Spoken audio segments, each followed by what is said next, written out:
Good morning, everyone. It is Thursday, March 17th. Welcome in to the Morning Medical Update. Thank you so much for joining us here on Facebook, YouTube, and now on Twitter. What is metastatic disease and what happens if it spreads to your bones? Dr. Kyle Sweeney is joining us. He is a specialist in musculoskeletal oncology and reconstructive surgery. He's going to explain more about that and the latest treatments available to patients going through this. Plus, we're going to hear from one cancer patient on how her care is helping her live a much happier life. In this morning's medical headlines today, a simple blood test may predict long-term risk of type 2 diabetes and cardiovascular disease. It's something called lipids. Researchers say profiling lipids may be a cheap and easy way to predict risk, allowing for changes to diet and lifestyle before conditions develop. You may not have a green thumb, but you may want to add a houseplant or two. New research from the University of Birmingham finds houseplants may be beneficial at improving indoor air quality by reducing indoor air pollution levels. Researchers say corn plants, peace lilies, and fern arums were able to cut the pollution levels in half within an hour. Increased social media use among teens during COVID-19 is now linked with tic disorder severity and reduced quality of life. The study by the University of Florida found most people in the study used social media for up to 6 hours a day. Experts say the teens are following the actions of social media influencers while also battling anxiety and depression. A few road issues in one part of the metro through the weekend.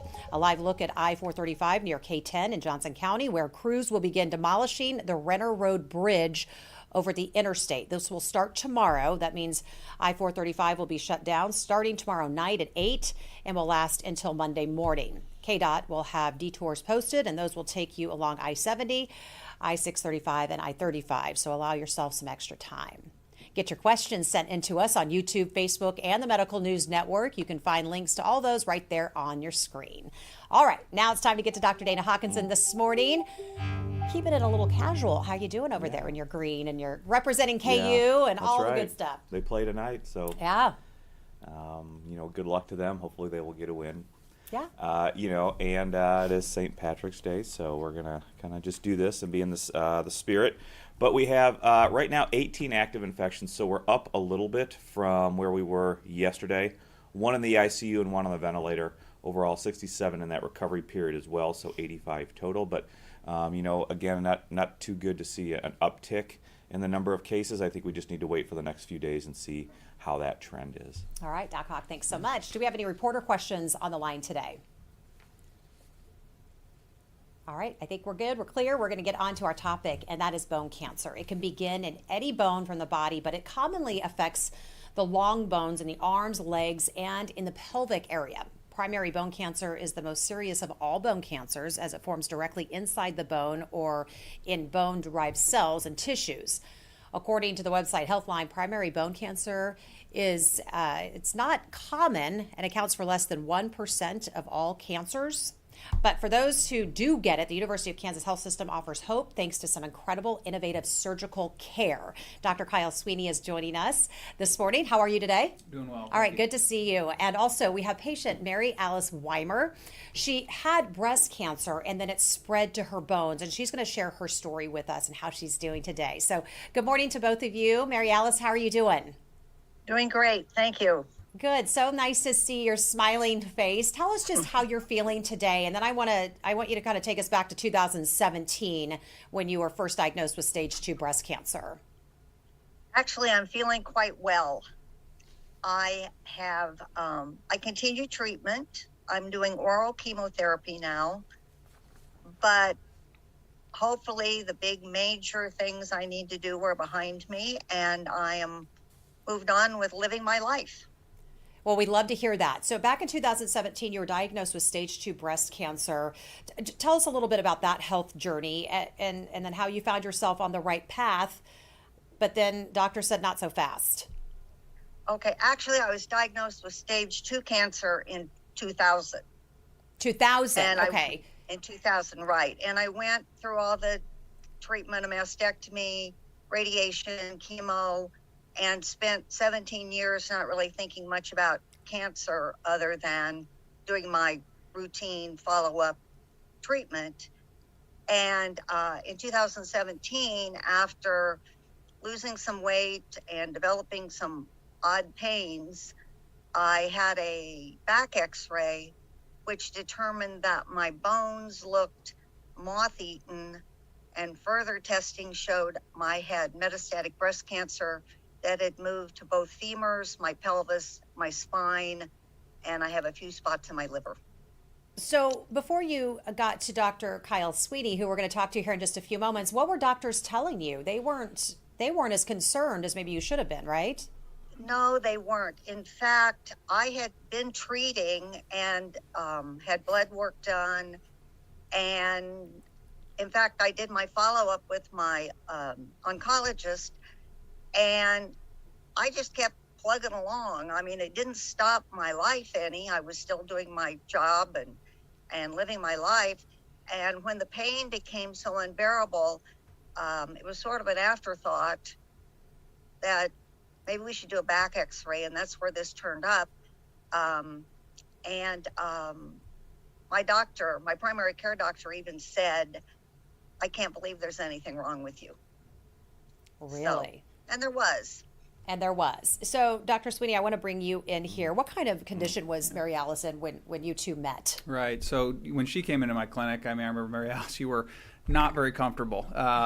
Quite a lot of pain in the back, quite a lot of pain in her leg and her hip. And so, and we had some imaging that had been done at your previous visits with your other doctors. And so we sat down, took a look at it, and really had a challenging discussion. I remember you were very surprised to hear what I was telling you, but it looked like the breast cancer had come back, unfortunately. But I would imagine, Mary Alice, that was some type of a relief to have Dr. Sweeney actually telling you there was something wrong and we're going to put together a plan to help you get better. Right. Actually, my oncologist sent me to Dr. Sweeney when everybody determined there was something wrong. It was just at a point where nobody exactly knew what it was that we should do. And I do remember seeing him the first day and thinking about how bad I felt and thinking, well, this all sounds well and good, but I'm too far gone. This is not for me. I can't imagine anything helping. When Mary Alice told me she had moth-eaten bones, what does she mean by that? What kind of condition were her bones in? Right. So, I mean, when cancer spreads to the bone, it can do multiple things. It can sometimes create abnormal bone, but most of the time it can eat away at bone. And so her specific type of breast cancer was one that was a little bit more destructive than others. And so she had, we describe it on an x-ray as moth-eaten, in that there are little holes kind of everywhere that gives the appearance like a moth got after a piece of cloth. So that's essentially what that term means. So I'm surprised when I hear her tell me that she had cancer back in 2000. She's gone 17 years taking care of herself, doing all the things that doctors tell her to do, and that when she came with all these issues and kind of knowing her own body, said, I don't think something's right, that wouldn't have been the first thing they would have thought, that they wouldn't have maybe investigated a little bit more, that it finally took getting to you before you were able to get to a diagnosis and get to treatment. Yeah, I mean, most metastases happen sooner than what Mary Alice experienced, and so I don't want to be too hard on anybody else. But I will say that, once we had the imaging and once we had her, here, then we could make that kind of full comprehensive plan. I can talk to the medical oncologist that we have here, and we can come up with a plan to move forward and to make your life better. Well, I appreciate you saying not being too hard on other people, because that's why we exist, because we're able to put together this comprehensive plan, and not to talk over people's head, but kind of understand, help people understand what that really means. Somebody could go to another doctor, but then was referred here because we could dig a little deeper. Right. So talk us through what kind of plan you put together for her. Yeah, so when someone comes in when they have metastatic bone cancer, there's always a lot of moving pieces. In other words, you have to think about the systemic therapy. Are they going to be on chemotherapies or immunotherapies? You have to think about how that impacts a surgery. You have to think about how to treat that specific, say, disease that's in the bone. Now, Mary Alice, she ended up getting one of the more common sort of surgeries that we do for this, which is putting a rod inside the femur to protect it from breaking. But as medical advances are being made and as people are living longer and longer, the treatment for metastatic bone disease is shifting quite a bit to a little bit more specialized care. The old way of thinking of it was, well, someone's got metastatic disease. I don't know how much time they have left. It's probably not much. Let's just put something together to make their life a little bit better. But that's not the paradigm now. And the treatments that we have and the prognosis that Mary Alice you have means that we need to be a little bit smarter and a little bit craftier about how we treat these sort of problems. I'm glad you said that, because the word metastatic has taken on a new meaning. You're right. It doesn't mean the end of the road. It just means we now have to find new treatment in new ways. So who would be a good candidate for a prosthetic or an implant? You said Mary Alice was for implants, correct? Correct. Tell us a little bit about those treatments and what they entail, and who might be a good candidate. Right. So, I mean, if, a big part of it is me talking to you, doing an exam, figuring out where your pain is, how much that pain is, when you're having your pain, what those activities are, and then correlating that with imaging, whether that's CT scans, MRIs, X-rays, and then figuring out from there, are we at risk of something breaking? Are we at risk of having an event that's going to dramatically impact your quality of life? And so in the case of Mary Alice, she was at a really high risk of breaking her femur. And so in that case, we can stabilize that femur. I actually today, after I leave here, I've got another patient with breast cancer that has the entire top of their humerus, including their shoulder, is almost gone. And I can't just stabilize that. So for that, that's more of a specialized surgery. We're going to remove that bone and put in a really big prosthetic, but reconstruct that shoulder and give that person who's in a sling and in terrible pain the ability to move that shoulder again and to use it. So those are relatively new implants that we're using and new designs that allow for that kind of function. So you're saying things would have been much different for Mary Alice had this been 10 years ago, perhaps? I think so, Just different yeah, treatments. absolutely. So how do you feel with the implant? Talk us about your quality of life. My quality of life is great. In fact, the morning of my surgery, I remember Dr. Sweeney coming in and saying to me, I can't do anything about your cancer, but I can give you a quality of life. And I have to say, honestly, I'm not sure I believed him, but he was right. I have a very good quality of life. I was able to go back to work for the Kansas City Chiefs. I work part-time for them, and I'm able to do my volunteer work. I volunteer with North Care Hospice, and I have become a fourth angel through the Cleveland Clinic program, which is a mentoring program for other women like me in my age group who have metastatic breast cancer, and they live all over the country. I talked to a woman on Cape Cod, and I talked to a woman in Washington State, and it's become quite a little club that nobody wants to belong to.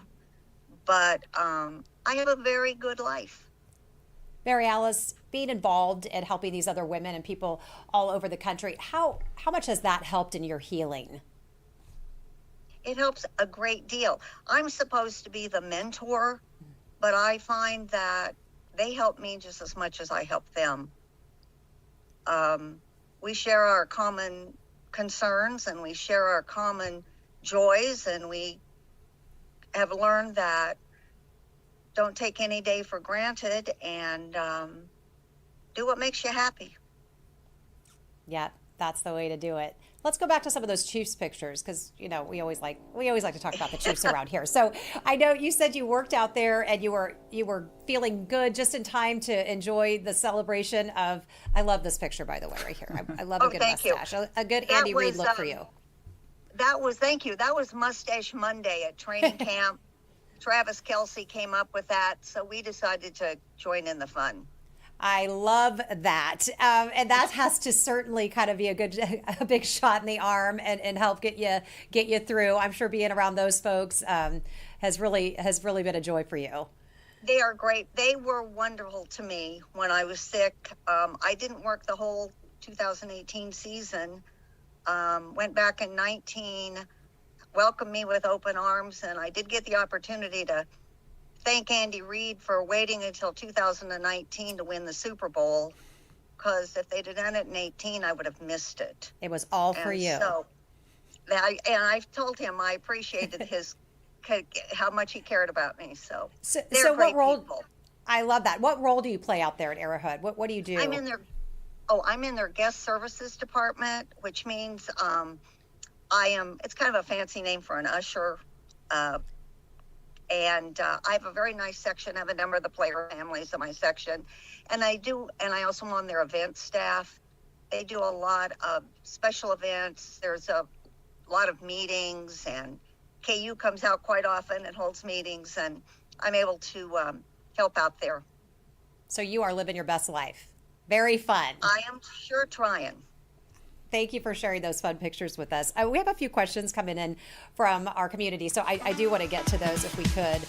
Dr. Sweeney, just can you explain exactly what metastatic disease is, and does it only come from certain type of cancers, or if you have cancer, you're always susceptible to that?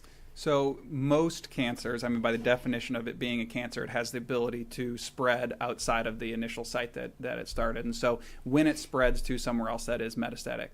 It's considered metastatic disease. Whether or not it goes to bone is a different discussion. You know, there are certain types of tumors that are more likely to go, things like breast, prostate, lung, kidney, and thyroid. Other types can go to bone, but those are the 5 by far most common. But other types of cancers like GI cancers can spread to other organs even if it's not bone, and that would be considered metastatic. So after your post-treatment with cancer, are they always going back to check to make, I mean, how does that, what is the what is the post-care, and what kind of screenings are you going through to make sure it doesn't turn metastatic? Yeah, that's a great question. So that's where we typically, oncology clinics and my clinic for, sarcoma, we have survivorship clinics. Mm-hmm. And so with that survivorship clinic comes CT scans or x-rays or PET scans. And really it depends a lot on what that specific type of cancer is, what the risk of spread is, and where the risk of spread is. And so we try to tailor the surveillance and the survivorship clinic to the specific disease. All right, Jean wants to know, what are the treatments for pelvic area bone cancers? And Kim had a similar question. How is cancer in the bone marrow treated? All right, so in the pelvis, I mean, this is definitely a developing field, and we're doing some really exciting stuff here now. I partnered with Dr. Brent Wise, who's actually one of our trauma orthopedic oncologists, who never thought I would drag him into the world of cancer treatment. But there's new implants where we can go minimally invasive, put a balloon inside the pelvis, inflate that balloon with a monomer, and then it's just like the blue light you see at the dentist that solidifies like a filling. We've got a blue light that goes in and hardens that balloon, and so you can put these large balloons through the pelvis through tiny incisions to support the cup part, the acetabular, or the cup of the ball in the cup, and that can prevent fractures. So in the same way that I was able to do a minimally invasive surgery on Mary Alice, we're now doing that in the pelvis, which we didn't really think that we'd be able to do as much. And it ranges everything from something minimally invasive like that to oftentimes there's a lot of bone missing in the pelvis, and so I end up having to do either a custom implant or a sort of a custom reconstruction of a pelvis to give someone the ability to walk back. So again, my question is, without these advancements, where would somebody have been 15, 20 years ago? What would the treatment have been? There's literally sitting around waiting? There's not as much. I mean, there were still, you could still had some options. I mean, they've been doing a little bit more crude pelvic reconstructions for a very long time, but it's just that the implants are advancing and the techniques are advancing to the point that I think that we're able to do a lot more now than we used to be. So what's it like to see Mary Alice here? I mean, she looks healthy, she sounds healthy, she's got such a great spirit right now. What's it like, though, just to be reconnected with people after you kind of on the other side? Right. I mean, that's what keeps you going. I mean, this is why you go into medicine, I think, as a physician, and relationships with people like Mary Alice are incredibly rewarding. And when she comes back, I can see how well she's doing, and she tells me about Mustache Mondays in clinic, and I'm wearing the socks you currently gave me, and I appreciate that. What are the socks? They are, well, I can't. Can you I don't see know if a I big can- white shot? They're Yeah. Superman socks. Oh, I love Superman socks. That's So fantastic. I appreciate that. And so, yeah, it's just those kind of relationships are special. They really are. Those stick with you. Yeah. Not the cancer. That these relationships stick with you. I love that. But Betsy wants to know: would there be indications of bone cancer in blood work, or does it take an X-ray to indicate that? Yeah, so that's another great question. It depends on the cancer. There are things like prostate cancer, which has your PSA levels, and there are other markers depending on the tumor. Oftentimes there's not, though. With breast cancer, there isn't, or at least nothing reliable. And in Mary Alice's case, a blood test would not have told her that she had something. So a lot of this it's found in two ways. I think that's the root of the question, right? And so the first way is through routine surveillance, and so that survivorship that we talked about, getting the correct imaging and getting it on a regular basis to check to find anything early. And the other thing is just being aware of your own body, and if you know that if you have had a diagnosis of a cancer and you're developing back pain, if you're developing hip pain, it's probably not cancer. But you still need to get that checked out because it could be. And when you have that history of the previous cancer, you can't ignore that, even if it's 10, 15, 20 years prior. Isaac wants to know, he follows our Proton therapy center that's going to be opening, and he always wants to know, will we have somebody on who handles our cancer patients, will proton therapy be able to be a treatment at all for people with metastatic bone cancer? I think absolutely. And Dr. Ronnie Rotondo is kind of heading that up, and he would be able to answer that question much more eloquently than I. But I will tell you that we are really excited about that center. The proton beams are remarkable in that they can almost dial in exactly where the energy from the radiation goes, and so you're not getting all this scatter effect, and you're not getting all of the bad side effects that can come with standard photon radiation. And so when you're able to target things more accurately, you open the door to getting higher levels of radiation into smaller areas. And radiation is still very much a mainstay of the treatment of metastatic disease and the treatment of metastatic bone disease. And so we are really excited to have Dr. Rotondo leading that charge and helping open that center. And Dr. Ronald Chen, yes, so we're very excited. We're just weeks away from taking our first patients and making appointments. So it's a really exciting time around here for that. So I have a question, Dr. Hawkinson. Let's get to you on something. Melissa wants to know, does Doc Hawk have any updates on under 5 trials? Just in general, any updates about when kids under 5 might be getting the shot in the arm? Yeah, I think we're still waiting for that. I don't have any more information. I haven't seen a lot of information in the news. Mostly this week or so, this past week, it's been a lot about adults and a 4th booster. But I haven't seen anything for getting those younger children vaccinated yet, or what the status, if there's any change in the status. I mean, I know they're still collecting data and doing all that. But that's one of those we had to ask kind of questions, Yeah, for sure. Absolutely. Okay, so I think it's important. Yeah, Isaac has another one for you also. Does prior infection from BA1 provide protection against BA2? I read that reinfections from the latter after the former have been seen, but are somewhat uncommon. Yeah. I think there is still differences or changes in the spike protein enough so it can't evade those antibodies from Omicron for BA1, so you can get reinfected with BA2. We know we're seeing that. But to what extent, it's very difficult to say. But more importantly, it's not necessarily infection that we have concerns about. It is more of the disease, so the disease spectrum. And when you had infection and multiple infections or vaccination and infection, we know that you have gained immunity to help reduce your chance of going to the hospital, to help reduce the more severe cases on that disease spectrum. So it's not just about infection, but it's more about that disease process. But we know that you probably can be infected, but to what extent, I don't think we know that for sure. But we have seen infections with people who had Omicron and then did get BA2 as well. Mary Alice, when we spoke on the phone, you said that you and Dr. Sweeney had a loving conversation about how neither of you really want to see each other in the office anymore. And you meant that in the most kind, loving way. So just talk to me a little bit about what those conversations have been between you two.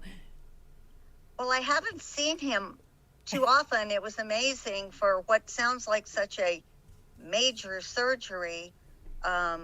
I had 3 little incisions and was up walking the same day as the surgery. And I think I did 2 or 3 follow-ups, and I haven't seen him probably for a couple of years.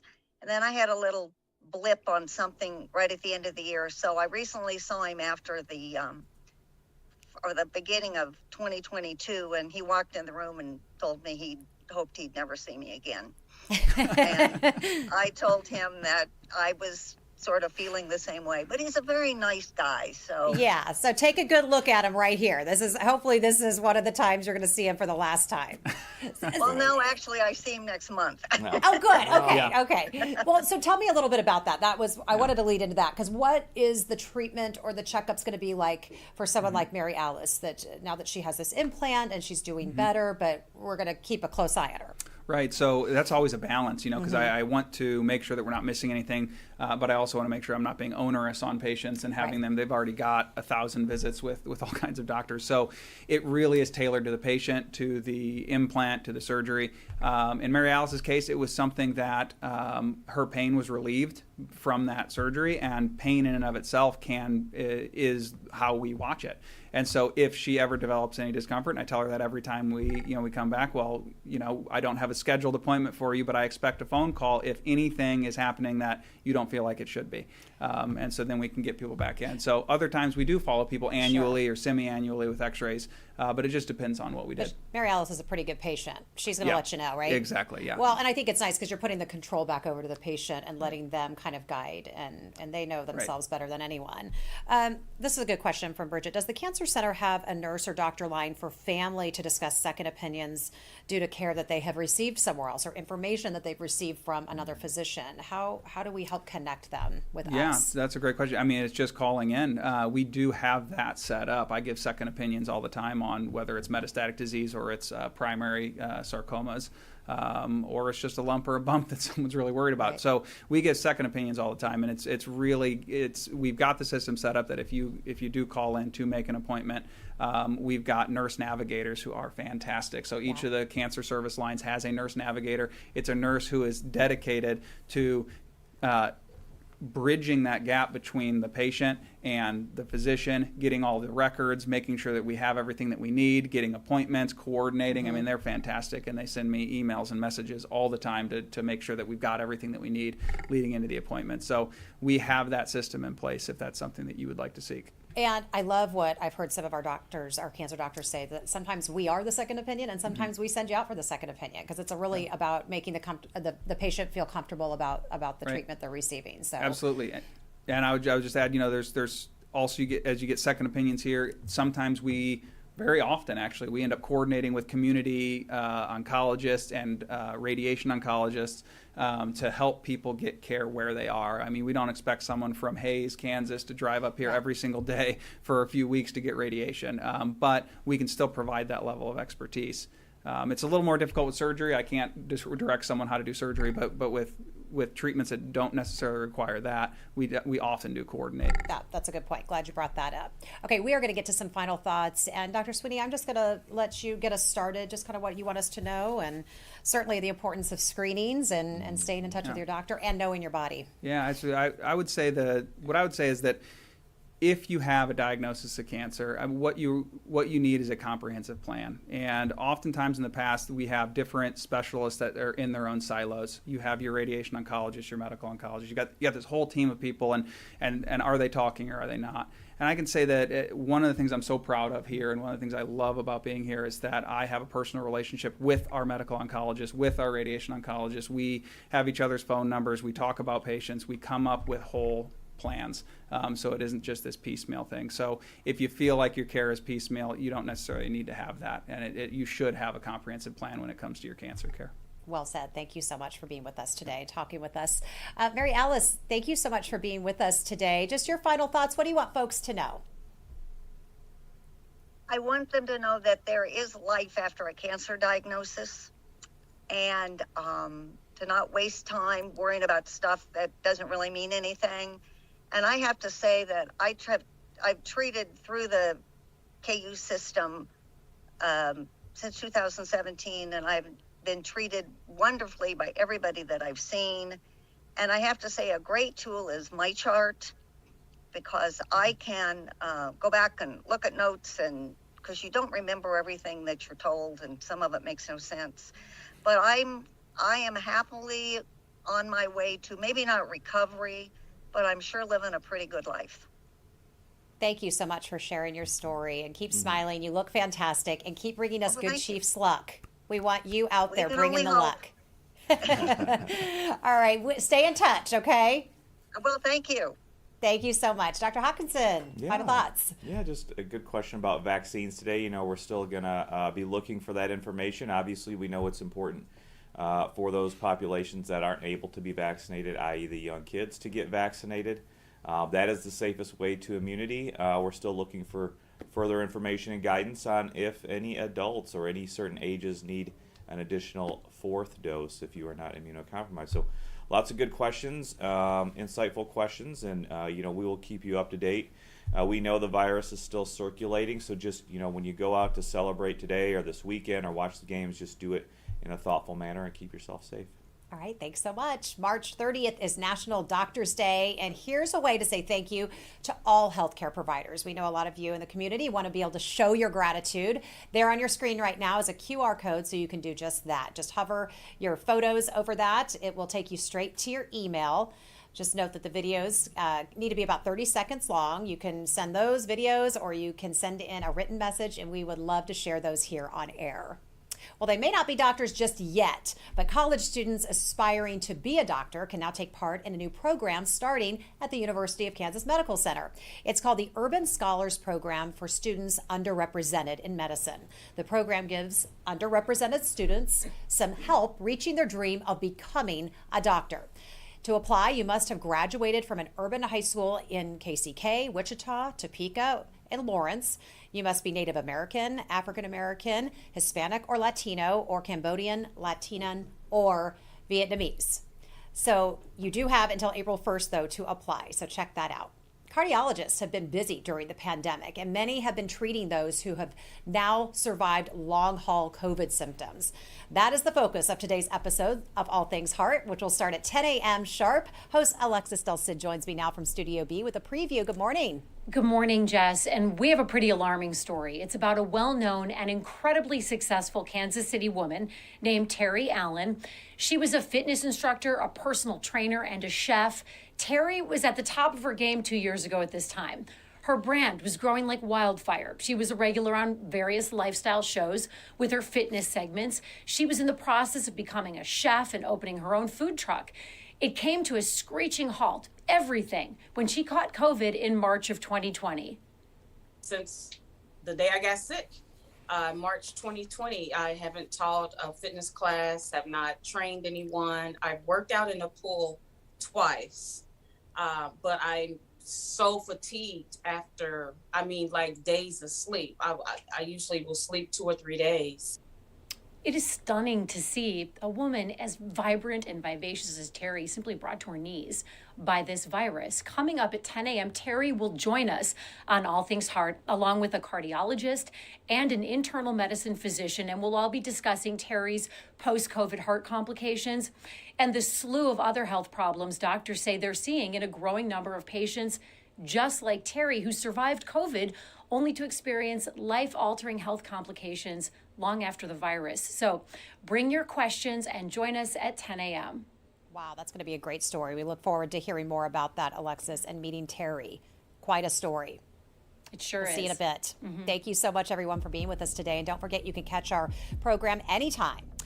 All right, so coming up tomorrow, medicine and healthcare, certainly not cheap. You add that to gas prices, food, housing, and people are now facing difficult financial decisions. Help is out there, though. Tomorrow, our panel of experts here at the University of Kansas Health System offer tips for managing your medical and other expenses during this very challenging time. Plus, a new program helping those in need of blood and food assistance, and you can help them out all at the same time. That's tomorrow at 8.